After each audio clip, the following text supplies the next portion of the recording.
제 이름은 민서입니다. 40대 중반 남편과 아이들, 그리고 평온한 가정이 전부였던 여자죠. 남편은 중견 기업의 부장이었고, 저는 미술 전공을 살려 집에서 아이들을 가르치는 일을 했습니다. 20년간 공들여 쌓아 올린 탑처럼 제 인생은 흔들림 없이 견고해 보였습니다. 사람들은 저희 부부를 금슬 좋은 모범 부부라 칭송했습니다. 저는 그 칭찬이 제 전부라고 믿었습니다. 균열은 아주 사소한 곳에서 시작되었습니다. 남편의 스마트워치 충전 습관이 바뀌었습니다. 늘 침실 옆 협탁에 두던 시계를 어느 날부터 외출 후 가방에 넣어두기 시작한 것입니다. 의아했지만 피곤해서 잊었겠거니 했습니다. 하지만 그 후 며칠 동안 저는 남편의 행동에서 미세한 어긋남을 감지했습니다. 주말 외출 후 샤워 시간이 길어졌고 휴대폰은 늘 저와 반대 방향을 향해 놓여 있었습니다. 저는 울기보다 떨기보다 마치 복잡한 수학 문제를 푸는 사람처럼 머리가 차갑게 식어가는 것을 느꼈습니다. 결정적인 순간은 남편이 지방 출장을 간 날이었습니다. 그가 회사에서 지급받은 태블릿 PC가 거실에 놓여 있었습니다. 저는 충전하려고 태블릿을 들었고 잠금 패턴은 너무나 익숙했습니다. 그가 평생 잊지 말자고 했던 결혼 기념일 날짜였으니까요. 태블릿의 갤러리 속 폴더 하나. 업무 자료라는 제목 아래 남편과 낯선 여자가 찍은 수백 장의 사진이 있었습니다. 다정한 포옹, 손깍지, 심지어 입맞춤 사진까지. 제 세계는 소리 없이 무너졌습니다. 그 여자는 남편 회사에서 일하는 20대 후반의 젊은 여성이었습니다. 20년의 세월이 담긴 제 삶의 역사가 한순간에 값싼 거짓말로 변하는 순간이었습니다. 저는 울지 않았습니다. 눈물은 사치였습니다. 대신 A사 용지와 펜을 꺼내 들었습니다. 저는 남편과 저의 공동재산 목록을 적기 시작했습니다. 아파트, 예금, 주식, 보험. 모든 것을 꼼꼼하게 정리했습니다. 분노와 질투 대신 오직 나의 몫을 되찾아야 한다는 생존 본능만 남았습니다. 다음 날 새벽 남편이 돌아왔습니다. 여보, 미안해. 출장 때문에 피곤해서 바로 잠들었어. 라며 능숙하게 거짓말을 했습니다. 저는 웃으며 남편에게 따뜻한 차를 내밀었습니다. 그리고 조용히 태블릿을 내밀었습니다. 남편의 얼굴은 순식간에 하얗게 질렸습니다. 그는 변명하려 했지만 저는 기회를 주지 않았습니다. 변명은 필요 없어요. 당신은 나를 잃었고 나는 20년을 잃었어요. 나는 당신에게 복수하지 않을 거예요. 다만 정리할 거예요. 당신이 만든 혼란을 깔끔하게 치울 겁니다. 이혼 서류에 조용히 도장 찍어요. 재산 분할은 내가 정한 대로 이해 없이 따르세요. 그게 당신에게 남은 유일한 명예를 지키는 길일 테니까요. 제 목소리에는 떨림이 없었습니다. 그는 제 냉정한 결단 앞에 무너졌습니다. 그가 사랑했던 완벽한 아내가 아닌 존엄을 되찾기로 결심한 싸늘한 여자만이 그 앞에 서 있었습니다. 남편은 예상과 달리 순순히 이혼에 응했습니다. 어쩌면 그도 자신이 쌓아 올린 거짓말의 탑이 무너지는 것이 두려웠을지 모릅니다. 저는 재산을 공평하게 나누고 그가 소유했던 아파트를 매각했습니다. 그리고 아이들과 함께 서울 외곽의 작은 아파트로 이사했습니다. 넓은 평수 대신 저만의 시간과 공간을 선택했습니다. 이혼 직후 제 삶은 마치 정지된 사진 같았습니다. 20년간 남편과 아이들에게 맞추어져 있던 삶의 중심축이 사라졌기 때문입니다. 하지만 저는 그 공백을 채우기 위해 억지로 애쓰지 않았습니다. 대신 텅 빈 캔버스처럼 무언가 새로 그릴 수 있는 가능성으로 받아들였습니다. 저는 가장 먼저 멈추었던 미술을 다시 시작했습니다. 낡은 작업실을 정리하고 붓을 들었습니다.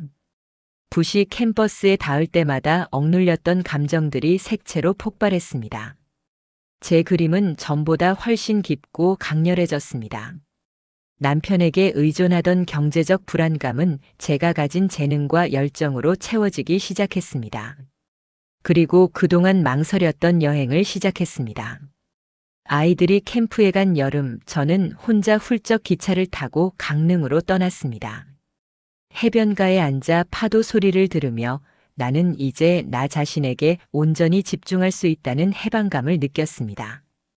아무도 나를 기다리지 않고 아무에게도 보고할 필요 없는 자유. 그것은 20년 전 결혼 생활에서는 상상도 할 수 없던 것이었습니다. 나는 복수 대신 나를 선택했다. 그의 몰락을 지켜보는 것보다 나의 재건축에 집중하는 것이 훨씬 가치 있는 일이었다. 3년이라는 시간 동안 저는 이혼한 여성이 아닌 자신의 삶을 주체적으로 선택하는 독립적인 여성으로 다시 태어났습니다. 사람들은 저를 돌싱이라 부르지 않고 민서 선생님 혹은 민서 작가님이라 불렀습니다.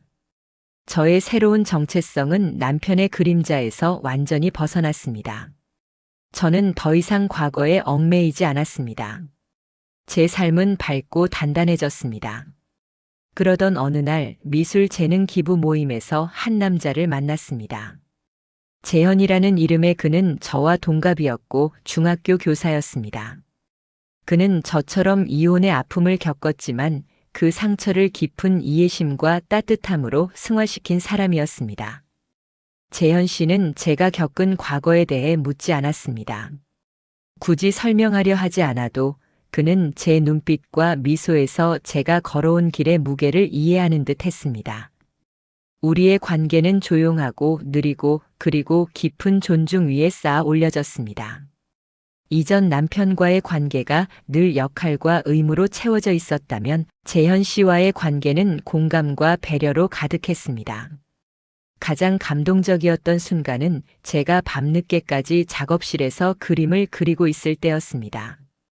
이전 남편이라면 집안일은 안 하고 뭘 그렇게 늦게까지 그림만 그리냐고 타박했을 것입니다. 하지만 재현 씨는 따뜻한 커피를 들고 와 제 옆에 조용히 앉았습니다. 민서 씨가 좋아하는 일을 하는 모습이 참 아름다워요. 저는 민서 씨의 열정을 응원합니다. 다만 늦었으니 이제 손 놓으시고 커피 한잔 하면서 같이 이야기 나눠요. 그의 말은 저의 존재 자체를 인정해주는 따뜻한 훈장 같았습니다. 저는 그제야 깨달았습니다. 사랑은 상대방의 시간을 빼앗는 것이 아니라 상대방의 시간을 더욱 빛나게 해주는 것이라는 것을요. 우리는 서로의 아이들에게도 좋은 친구가 되어 주었습니다. 아이들은 재현 씨의 따뜻함에 스스럼 없이 다가섰고 저희는 함께 주말마다 캠핑을 가거나 미술관을 찾았습니다. 재혼에 대한 불안감 대신 새로운 가족을 만들어가는 설렘과 확신만이 남았습니다. 1년간의 교제 끝에 재현 씨는 제게 청혼했습니다. 화려한 이벤트나 비싼 반지는 없었지만 그의 진심은 그 어떤 보석보다 빛났습니다. 민서 씨, 저는 당신이 겪었던 과거의 상처까지 사랑합니다. 우리가 함께라면 어떤 어려움도 이겨낼 수 있을 거라 확신해요. 이제부터는 당신의 남은 인생을 온전히 당신의 것으로 채우도록 내가 돕겠습니다.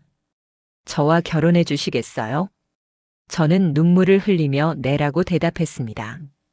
그 눈물은 슬픔이 아닌 가장 어두운 터널 끝에서 마침내 발견한 빛에 대한 감격이었습니다. 결혼식은 소박했습니다. 양가 가족과 가까운 친구들만 모인 야외 결혼식이었습니다.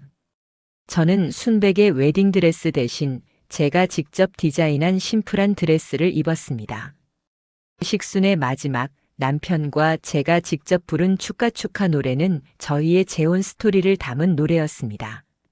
저는 첫 번째 결혼 생활에서 복수 대신 정리를 선택했고 그 결과 행복을 선물 받았습니다. 남편의 배신은 제 인생의 가장 큰 불행이었지만 역설적으로 새로운 삶으로 나아갈 용기를 준 사건이었습니다. 저는 이제 알고 있습니다. 진정한 사랑은 20살의 맹목적인 열정이 아니라 40대의 지혜와 존중으로 천천히 쌓아 올린 단단한 신뢰라는 것을요. 제 인생은 20년의 그림자를 걷어내고 40대 중반에 비로소 다시 시작되었습니다. 저의 재혼은 끝이 아니라 제가 가장 저다울 수 있는 삶의 진정한 시작이었습니다.